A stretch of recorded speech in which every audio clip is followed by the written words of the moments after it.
another NASA shock having to do with something that was mistakenly revealed.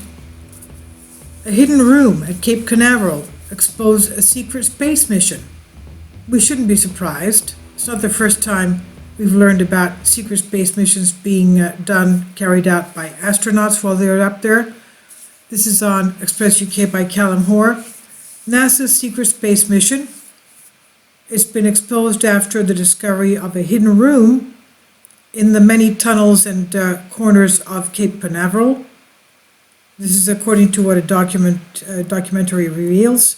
Now we think that, okay, you're talking about space mission and advanced technology, and you're hoping that everything is properly classified and kept properly stored, but that's not the case. It seems that it's such a vast labyrinth of storage rooms and tunnels and chambers and spaces that there are areas that have been left untouched for quite a few decades.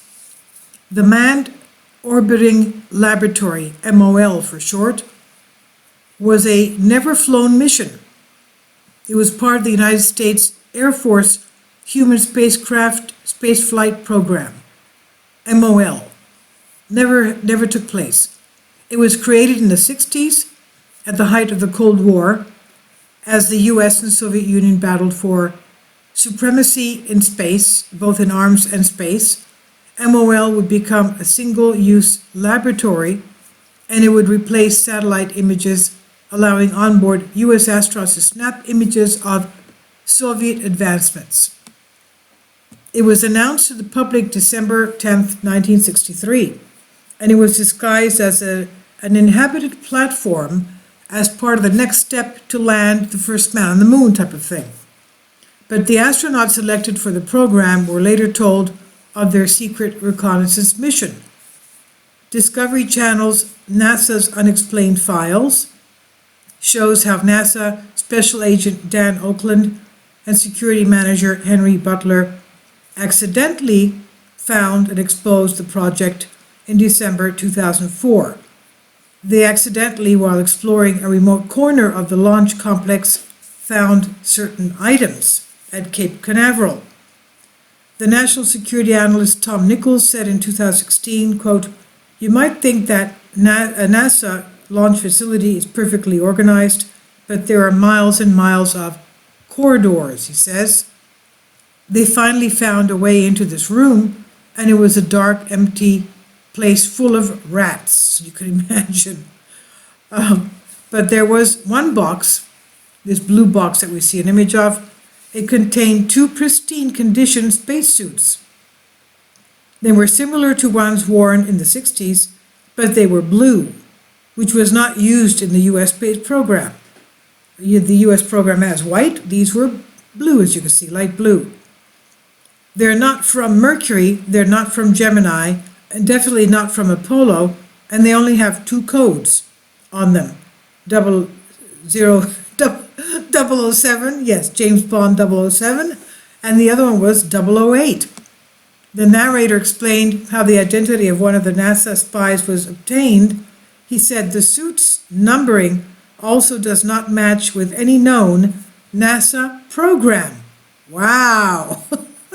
Anyway, they come to the attention of journalist James Bamford, who suspects that the suits are evidence of a secret space mission. Suit 008 gives him a potential lead. He discovers it is Richard E. Lawyer, but he is not an astronaut but an Air Force pilot. Pentagon documents revealed to Bamford the true purpose of this mysterious suit. The pair of suits. Declassified documents reveal the first military space program was a satellite project, codenamed Corona, designed to supersede U-2 spy planes. The series went on explaining how MOL would benefit the United States.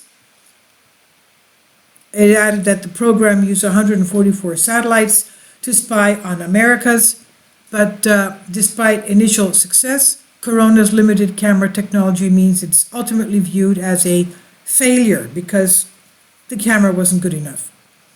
Bamford believes the suits were used in a program that replaced Corona called the Manned Orbiting Laboratory, MOL.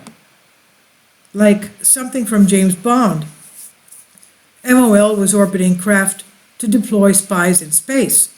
Spies on board the $4 billion Watchtower would intercept Soviet satellites and take high-resolution images of enemy installations. And the program used one of NASA's Gemini spacecraft to launch spies into orbit and rendezvous with the MOL. It added that the program used 144 satellites to spy on America, but despite the initial success, Corona camera technology was not good enough. It was a failure. The spies never went to space, though. The series explained on November 3rd, 1966, NASA launched a prototype spy station on behalf of the Air Force, but after one test, the MOL program was shut down as advances in satellite technology made the theory redundant. MOL program documents indicate Spy 008 Richard Lawyer returned to the U.S. Air Force, but some of the other names later appeared in NASA records. Among the pilots, one name stands out, Richard Truly, who went on to become the NASA administrator.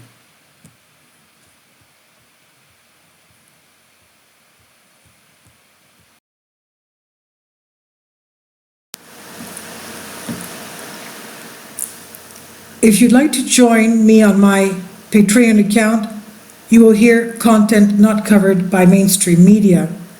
These riveting stories will be based on my research, and I will state my opinions and give my personal insight on diverse and controversial subjects and world events not covered by mainstream media, and not supported by YouTube guidelines.